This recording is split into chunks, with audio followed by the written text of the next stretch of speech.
50 victories for Trump. In 50 days of Trump's ruling. 50 victories in 50 days. Today, Trump marks 50 days in office and has already established himself as the most effective president of our time. The victories keep coming. Hello, my name is Kateryna Soliar, and there will be no usual countdown of time, because here, as in a vacuum, only one time is frozen: 24 hours left. 24 hours that we've been waiting for 50 days. 50 days as the world lives, not according to the Julian or Gregorian calendar, but according to the clock of Donald Trump. His daily routine, according to biographers, looks like this. The president wakes up, watches the news, often gets annoyed, and then goes to give a media briefing. And the mood he brings to the briefing, what he says, what he signs, or, at best, doesn't sign, determines the fate of hundreds of millions of people worldwide. So, perhaps to improve his mood, the White House decided to praise Donald Trump's work today, highlighting 50 victories in 50 days. To save you from reading it, I'll tell you that the first 10 points are all praise for Trump's immigration policy. Then, his stance on transgender issues, and at number 16, by the way, a meeting in Saudi Arabia. Though, there's a nuance here. These are, communication tactics, a deliberate and significant exaggeration, once again, intended to create a basis for claiming certain achievements. And this is somewhat typical for any American administration, especially at the beginning and end of their term.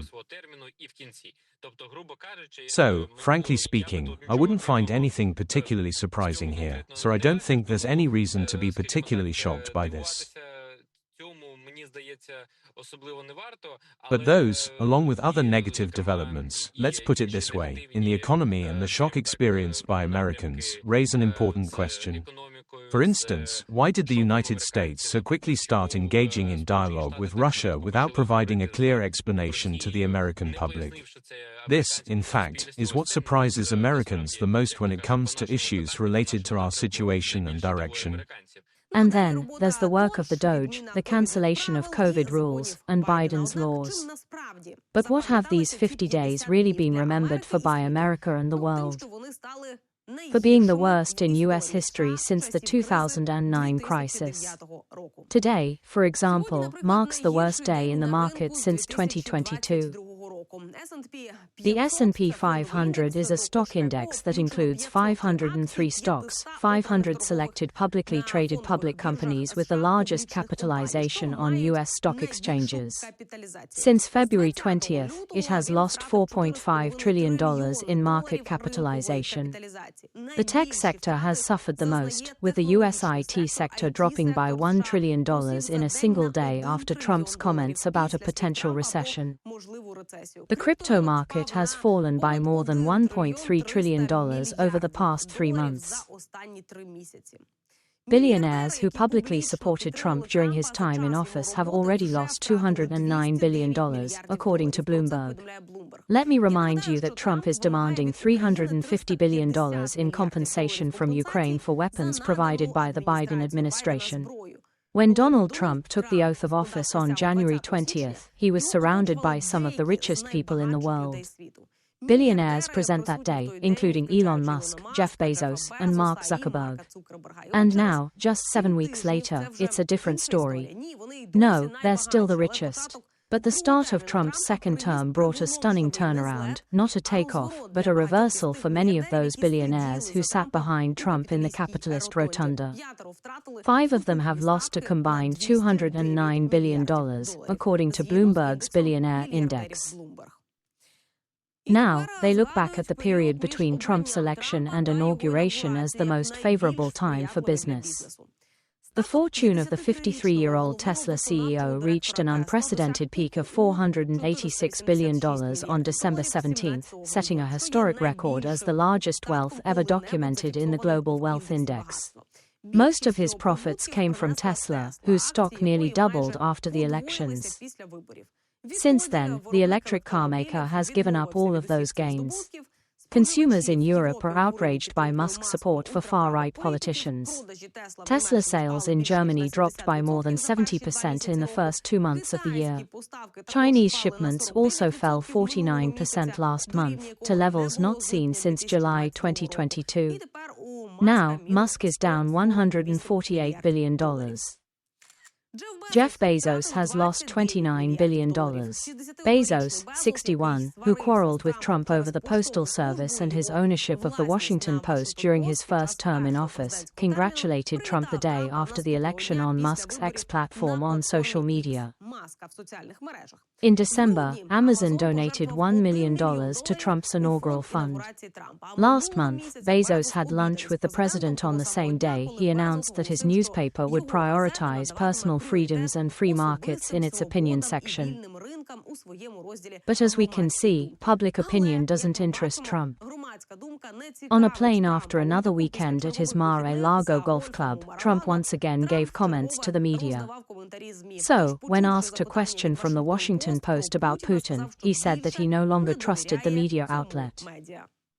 By attacking Ukraine while you're trying to establish peace, is Putin showing disrespect towards you? What is he doing? He is attacking Ukraine. Is he showing disrespect towards me? Yes. Who are you? Michael Birnbaum, The Washington Post. You've lost a lot of trust. Who's next? Since January 17th, Amazon stock has fallen by 14%. Sergey Brin lost $22 billion in 50 days. The 51-year-old Brin, who co-founded the company then known as Google with Larry Page, still holds 6% of the shares. He joined the protest against Trump's immigration policy at San Francisco Airport in 2017. After Trump's re-election in November, Brin dined with him at Mar-a-Lago the following month. Alphabet stock fell more than 7% in early February after the company missed its quarterly earnings forecast. Representatives of Alphabet, which is currently under pressure from the Ministry of Justice to liquidate the search company, met with the government last week and asked it to take a less aggressive stance. Mark Zuckerberg also lost $5 billion. Meta was in the top 7 tech stocks earlier this year.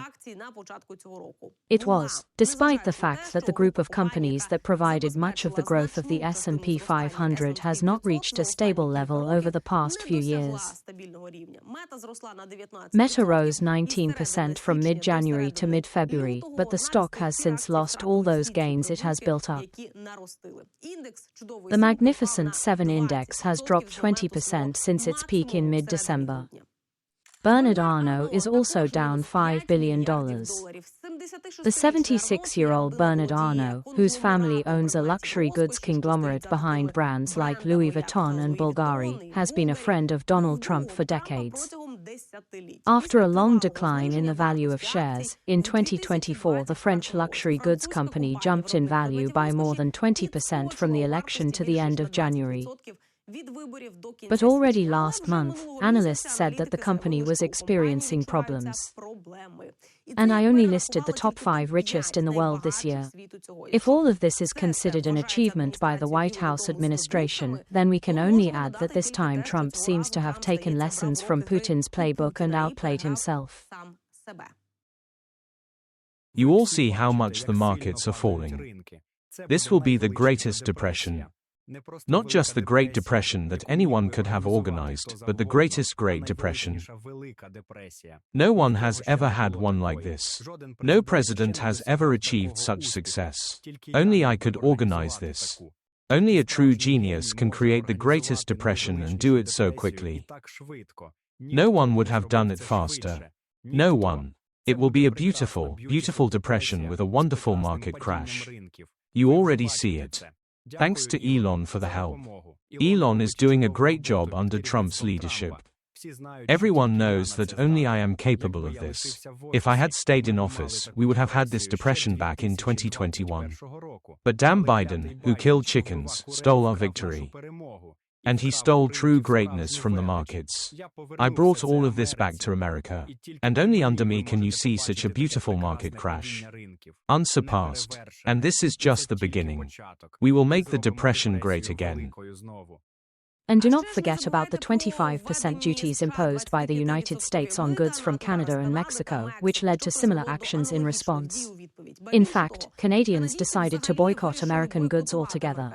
Snacks, alcohol, Coca-Cola, and other products started disappearing from store shelves.